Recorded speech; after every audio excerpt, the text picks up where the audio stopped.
اور سب سے پہلے آپ کو بتائیں گے کہ فیلڈ مارشل سید عاصم منیر اور وفاقی وزیر داخلہ محسن نقوی پر مشتمل پاکستان کا اعلیٰ سطح کا وفد تہران پہنچ گیا ہے۔ پاکستانی وفد ایرانی قیادت کے ساتھ مذاکراتی عمل پر تبادلہ خیال کرے گا۔ تہران ایئرپورٹ پر ایرانی وزیر خارجہ عباس عراقچی نے پاکستانی وفد کا استقبال کیا۔ ایرانی وزارت خارجہ کے ترجمان نے آج تصدیق کی کہ پاکستان کا اعلیٰ سطح کا وفد تہران پہنچے گا، جہاں وہ ایرانی قیادت کے ساتھ امریکہ ایران مذاکراتی عمل پر تبادلہ خیال کرے گا۔ اس سے قبل امریکی جریدے وال سٹریٹ جرنل نے دعویٰ کیا تھا کہ امریکہ اور ایران کے درمیان مذاکرات کا مقام اور تاریخ طے نہیں، لیکن دونوں ممالک نے ملاقات کے لیے اصولی طور پر اتفاق کر لیا ہے۔ ایران کے سینئر حکام یہ بتاتے ہیں کہ امریکہ کے ساتھ مذاکرات میں پاکستان واحد فعال ثالث ہے اور اسی کے ذریعے پیغامات کا تبادلہ ہو رہا ہے۔ ایران کے پاس جوہری ہتھیار نہیں اور جو چیز موجود نہیں اسے ثابت نہیں کیا جا سکتا۔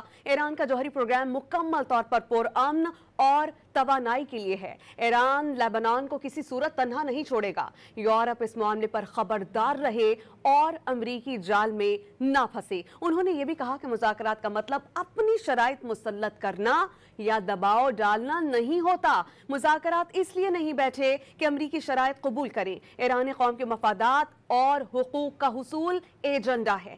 ایک فریق کی خواہشات دوسرے پر مسلط کرنا مذاکرات نہیں، ڈکٹیشن کہلاتا ہے۔